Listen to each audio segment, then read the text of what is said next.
Nobody had ever really done this before. A word like outreach, everyone thinks that's been a part of the Jewish vocabulary since the days of Abraham. After all, Abraham engaged in outreach. But the truth is, the Rebbe was the first Jewish leader ever, at least since post-biblical times, who considered and constructed an active program of outreach to all Jews. Sir, how are you? Are you Jewish by any chance? In the 13th century, Rabbi Moses of Coucy went out in France and encouraged Jews who weren't wearing tefillin or weren't putting mezuzahs on their doors. And he did a sort of outreach campaign. That's one rabbi in the 13th century and in a very limited way. So it was really hard to find a precedent for somebody who did this in a systematic way. Hast du schon gelacht zum Samag? Aber gerade der Samag ist ein Chibel-Sefer mit Gott. Also herumgefahren mit Medinas Fahr, mit dieses Andalusche, für Rosenfahrt Medinas. Gefahren nach Medina, was jeden Tag nicht weggefilmt. Und er sah hin, nach links gefahren, nach links gerät. Und wenn Wasser gerät, war jeden Herz, jeden Hebton weggefilmt. Der Samag hat das erzählt. Was ist das erzählt? Aber so wissen Sie, wie wir da sich finden. Das kommt mit den Kleinen, habe ich doch nicht, was für ich schon nicht so. Also das liegt immer zu viel. Ich muss auch kein Röscher. Also es gab Kartoffeln immer noch zu viel. Eben liegt 91 Mal zu viel. Nennt mal ist von dem Zug, der Kartoffeln immer noch zu viel. Ich stellte mal an in dem Zug, von man nicht viel. Wie dann noch in der Missverständnis gewesen ist.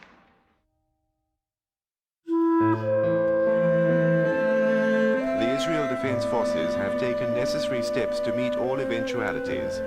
These steps include a limited... צה"ל היו העתודה של מפקד חיל האוויר המצרי והועמדו לרשות פיקוד האוויר המזרחי. ריכוזי הכוחות המצריים בסיני הגיעו לממדים המגבירים מתיחות באזור. ערב המלחמה במדינת ישראל, אני זוכר אותה כתקופה מפחידה מבחינת הציבור פחד. אלה היו הימים שממשלת ישראל בראשותו של לוי אשכול ניסתה למנוע את המלחמה. אבל מצד שני היה ברור לה שאם צבא מצרים מתקדם בסיני, המלחמה בדרך. Military spokesman announced this evening that following the entry of a large number of Egyptian troops to eastern Sinai and following the withdrawal of the United Nations emergency forces at the request of Egypt... The armies of Syria and Jordan, bristling with weapons and with aid promised by Iraq, Algeria, Kuwait and other hands. הרגישו חנק, הרגישו מחנק. נאצר ומערכת התעמולה שלו, השידורים שיצאו ממצרים, השידורים שיצאו מסוריה, היו שידורים מאוד מתלהמים. תחזימו חקائבכם והרבו מן פלסטין. הציבור אגר מזון, הוא לא ידע לאן כל זה הולך. אולי שואה חדשה באה? אז ל"ג בעומר, בארצות הברית, היה מצעד גדול מול 770, והרבי יצא לדבר מול הצועדים. Ihre Brüder und Schwestern, was gefühlen sich in Eretz Akedesh und Eretz Israel, stehen nicht in einem Lager, wo der Rebeste beschützt sie und schickt sie seine Brüche und Atzwoche und Yeshua in ein vergrößerter Most, gedei sie sollen nach Riss kommen und sie wollen nach Riss kommen. von dem איצ'טיקן מסר mit הצלחה. בזמנו נשא אז לוי אשכול נאום שעד היום נקרא נאום הגמגום, שהוא לא ידע אפילו פשוט מה לומר לעם, ומול הגמגומים בא דמות כמו הרבי, גישה חדה, ברורה, עם הסמכותיות שלו, שבא ואומר, לא הולכת להיות שואה אחרת, תהיה תשועה. וישבתם לבטר בידכם, Asibel in Eretz Yisrael werden sitzen dort sicher. Und jeder von euch und mir alle zusammen. Und bin Jucha die Jiden in Eretz Agdesha. Wollen sein dem oberstens Volk. Was Eretz Yarisviden. Bejode Amoya, Psuche, Agdesha und Archova. Von allen Schwierigkeiten. Now the war is coming. 1967 Shat Chirum. Get 2 notices from the American embassy. War is imminent. Transportation will not be provided. No responsibility will be taken. Leave the country immediately. We have 2 Americans, 1 Canadian, 1 Brit. So read the Rebbe telegram, all 4 of us. What should we do? Should we stay or should we leave? This letter what we sent was before Lag BaOmer. I remember I went to the post office to send the telegram to the Rebbe. The Lashon was Eichle Snayeg Le'era Matzav. What goes behind the scenes is that American yeshiva boys were clogging the airport trying to leave the country. And it was very bad for the morale of the country. And the Rebbe knew that. And that's why his telegram to us was printed in Daf Rishon of the newspaper. And the telegram read as follows. Yamshichu b'hatmada ub'shkida ובוודאי לא ינום ולא יישן שומר ישראל, ויבשרו טוב. I had friends in the Mir, and I told them the Rebbe's telegram.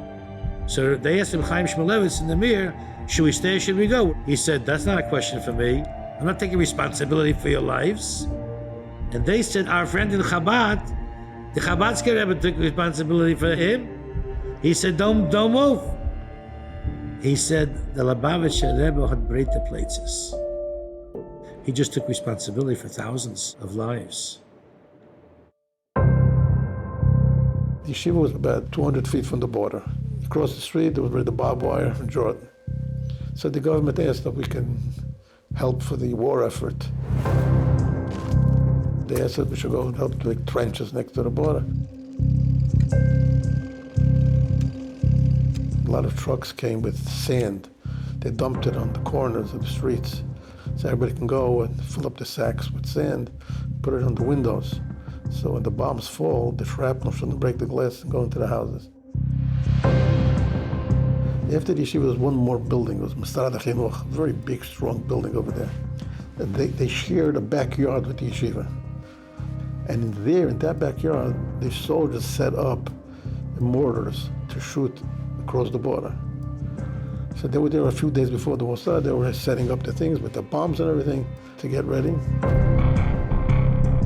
So they gave all of us rifles and submachine guns, and everybody got an Uzi.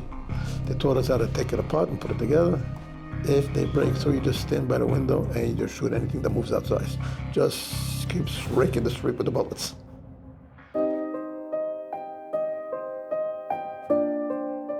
I recall the Shabbos before the war erupted, Parshat Bamidbar. The Rebbe spoke by the Farbrengen that the commandment of Tefillin brings about God's blessing to protect the Jewish people from dangers around them and to bring long life to the Jewish people. Therefore, the Rebbe asked in these tense days, everyone should try to put on Tefillin with as many Jewish people as possible. Our sages tell us on the passage of the Torah that says that all the nations of the world will see that the name of God is called upon you and they will fear you. And our sages ask, where do we see that the name of God is called upon you? And the answer, this is the Tefillin Shebrosh. אז הרבי דיבר שכשיוצאים למלחמה, השם רוצה שהאויב מסבט לגמרי, וגם כי יש את העניין שלא נפקד ממנו איש.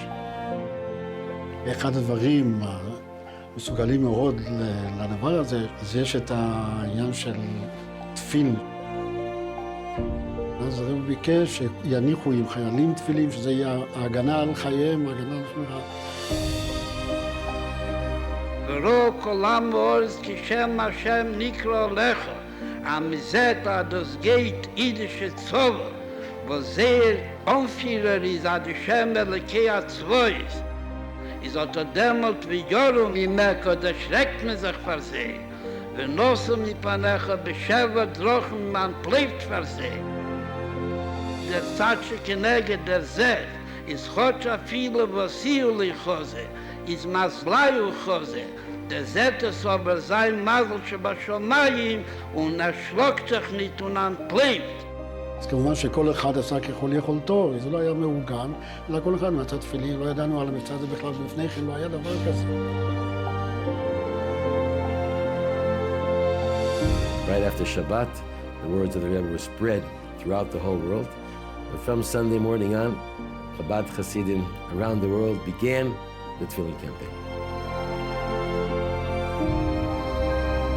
החלו חסידי חב"ד על פי הוראת הרבי מלובביץ' במבצע תפילין.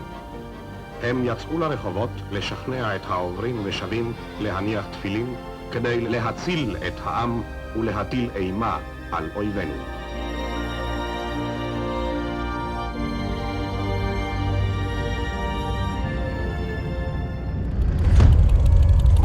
מבצע מוקד החל באותו בוקר שהיה ברור סופית שהולכת להיות מלחמה.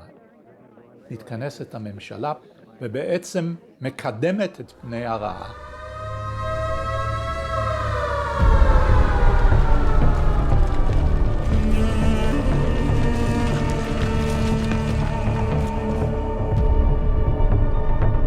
יוצאים המטוסים למתקפה של מבצע מוקד, פוגעים ב-430 מטוסים מצריים בסיני ובתוככי מצרים, בירדן, בסוריה.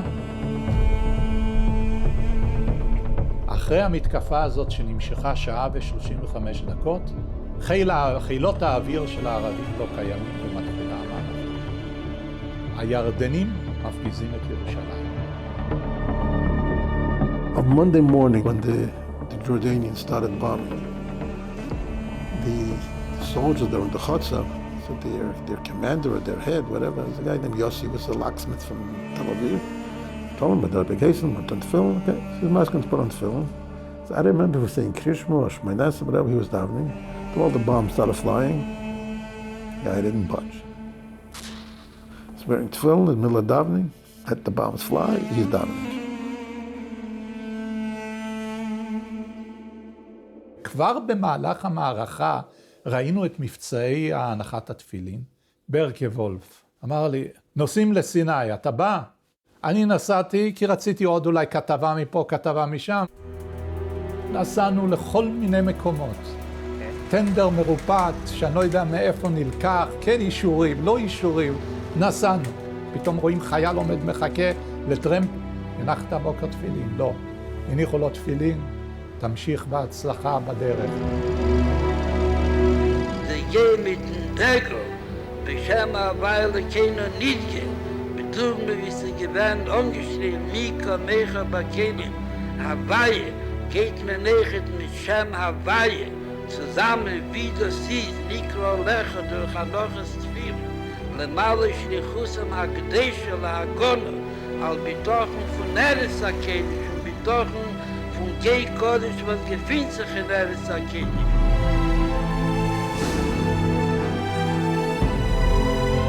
Israel, roughly the size of New Jersey, was surrounded by an Arab world 50 times its size. But in 6 days, the war was over.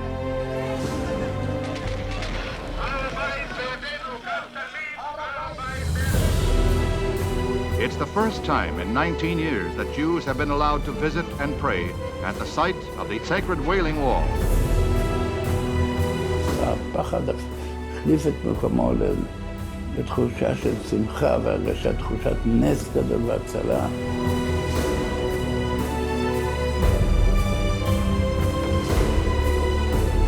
המונים באו לכותל, אלפי אנשים. אז פנה אלינו רב שרוי לייבוב, שהוא היה מנהל של ציר אגודס חב"ד, והרב דרש לנצל את האפשרות הזאת להניח משהו יותר אנשים תפילין. הרב לייבוב קיבל מברק מהרב, ועכשיו צריך עוד להגביר את מבצע תפילין. הרב הוסיף עכשיו, כיוון ששוחרר הכותל המערבי, צריך להקים שם דוכן בהנחת תפילין לאלה שלא יניחו תפילין במשך היום, ובאותו דוכן יניחו איתם תפילין. עשו ארגנו איזה שולחנון, וחנקה אותם לפנית והתחילו להניח תפילין.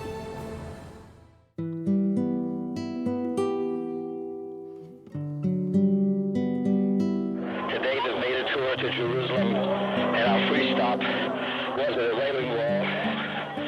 And if that won't move you, nothing in the world will.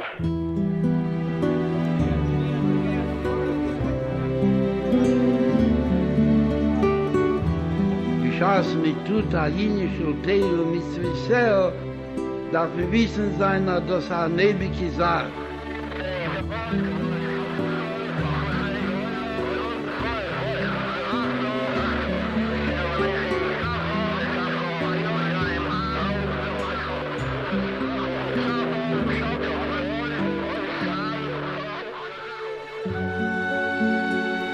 Bald hat mir mal gewinnt Ziva, a Kodesh Baruch Hu, wird das a Jini, was darf sein, a Dover am Iskaye, bis a Pullen im Sheches Atzei Kol HaDevet. זה היה מדהים לראות את זה. אנשים שחזרו למקורם, ראו בחיות, זה ממש הכניס בהם רוח חיה. אז הגיעו למדים של אלפי אנשים ביום, ויכולו לבוא ולהניח תפילין בכותל. It was a rare event in Jewish history. The Six-Day War caused a tremendous amount of excitement in the Jewish community all over the world. What happened to mark it in terms of a daily life, except the tefillin? It became such a thing that if you want to visit the Kotel, you have to put on tefillin.